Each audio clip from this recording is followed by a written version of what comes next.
Salut tout le monde. Une petite vidéo pour faire un petit retour sur ma saison truite 2022.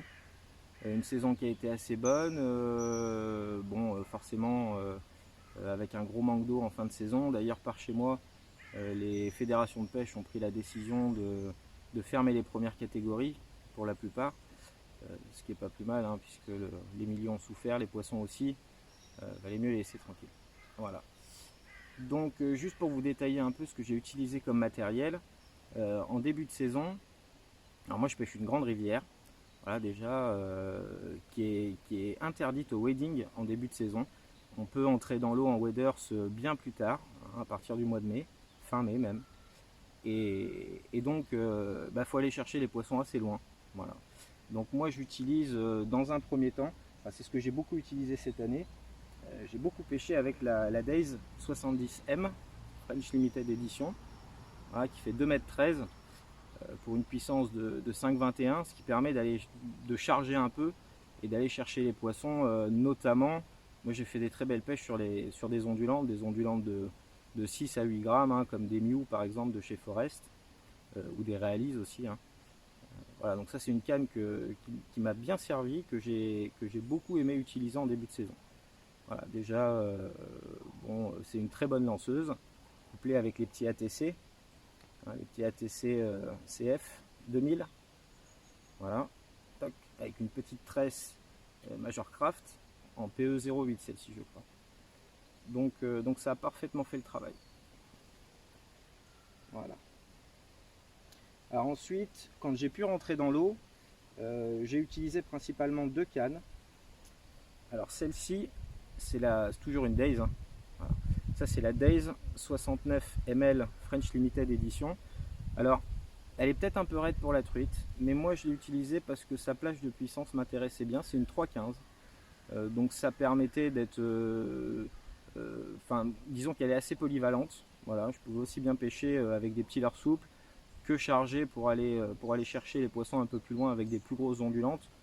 Donc c'était un bon compromis. Et au final, j'ai pas décroché tant de poissons que ça. Voilà, donc toujours avec un petit moulinet ATC. Ils font très bien l'affaire ces petits moulinets. Ça va faire 1 an quasiment que je les utilise et franchement ça tourne très bien. C'est pas très cher et en plus c'est super joli. Voilà. Et pour terminer, pour les pêches un peu plus fines, celle-ci elle me sert un peu à tout, hein, même pour la pêche de la perche, etc. Ça c'est la petite Days 65 UL. Alors celle-ci, il me semble qu'elle fait que la plage de puissance, ça doit être 0,9 g jusqu'à 7 g. Donc ça c'est très bien pour les petites pêches un peu plus fines avec les petits shads, des plus petites ondulantes ou alors des petites créatures. Hein. Je vais vous en parler tout à l'heure. Moi je pêche très rarement en fait au poisson nageur, la truite.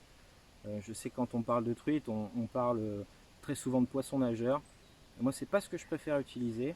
Je préfère utiliser des petits shads et ce que j'affectionne encore plus, c'est tout ce qui va être imitation d'écrevisses, petites créatures, etc. Voilà. Alors pour les leurres justement, donc je vous parlais du début de saison avec les ondulantes.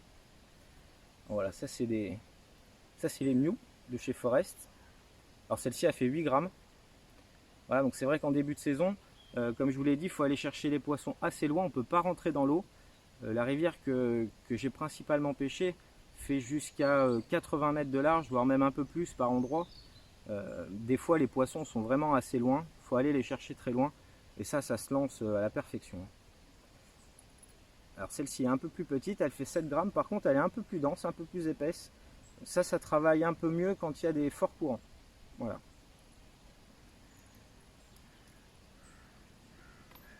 Alors pour les shads, je pêche jamais très gros avec des shads. Alors soit je prends des petits U-shads, des petits Easy Shiner aussi, hein, ou des petits Swing Impact, hein, ça fonctionne très bien. Ça c'est des petits U-shads Fish Up en 2 pouces. Et ce que j'ai beaucoup utilisé ça cette année sur la truite, c'est clairement mon coup de cœur pour les shads, c'est le petit E.T. Shad de chez Bait Boss. Voilà, alors ça c'est un compromis, hein, ça doit faire 2,8 pouces je crois. Voilà, donc c'est plus gros que du 2, c'est plus petit que du 3. C'est vraiment un bon compromis. Hein. Et alors c'est un rolling qui est vraiment super intéressant. C'est très souple, vous pouvez le voir. Ça c'est super attractif. Ça a très bien fonctionné. Alors après, hein, moi ce que j'adore, comme je vous disais tout à l'heure, c'est utiliser les petites écrevisses. C'est ce qui m'a clairement rapporté le plus de poissons. C'est certainement aussi ce que j'utilise de plus, donc c'est peut-être une des raisons pour laquelle j'ai fait beaucoup de poissons avec. Là, c'est les Reel Cro Fish Up. Voilà, celle-ci c'est les Reel Cro 2. Hein, moi j'aime bien mettre des belles tailles. Alors soit sur TP classique, soit éventuellement sur micro jig, hein, avec les petits micro jig Keitech. Ça rajoute un peu de volume, ça fait planer le leurre un peu plus. Et alors pour pêcher avec les écrevisses, ce que je fais moi, c'est que je me mets en 3, en 4 grammes selon la configuration, le courant, la profondeur, etc. Et je vais laisser en fait l'écrevisse évoluer sur le fond, rouler dans le courant. Voilà, je vais juste l'accompagner. Et ça fonctionne super bien. Hein, voilà, notamment sur les gros poissons ils adorent. Et en fin de saison, ce qui m'a vraiment bien réussi cette année, d'ailleurs j'ai fait une sortie où j'ai même pas changé de leurre, j'ai gardé vraiment que ma pochette de Little Spider Keitech. Voilà, ça a super bien fonctionné sur la fin de saison. Ça c'est vraiment top. Hein. Sur une petite TP, là je mettais des TP de 2 grammes à 2 grammes 5. Et pareil, à accompagner, à laisser rouler un peu dans les veines d'eau, ça a super bien fonctionné. Alors tout le matériel dont je vous ai parlé, vous pouvez le retrouver sur le site wayoffishing.fr. Si vous avez des questions ou quoi que ce soit, il ne faut pas hésiter à nous les poser.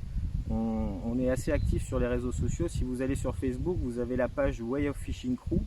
Je vous invite à aller y faire un petit tour, à vous abonner. Et si vous avez des questions sur le matériel, les techniques, etc., il ne faut pas hésiter à les poser. Moi-même et tous les autres pro staff, on se fera un plaisir de vous répondre. Voilà, je vous laisse et je vous souhaite une bonne fin de saison. Hein, maintenant, on va attaquer d'autres poissons et en espérant que ça se passe bien. Allez, ciao!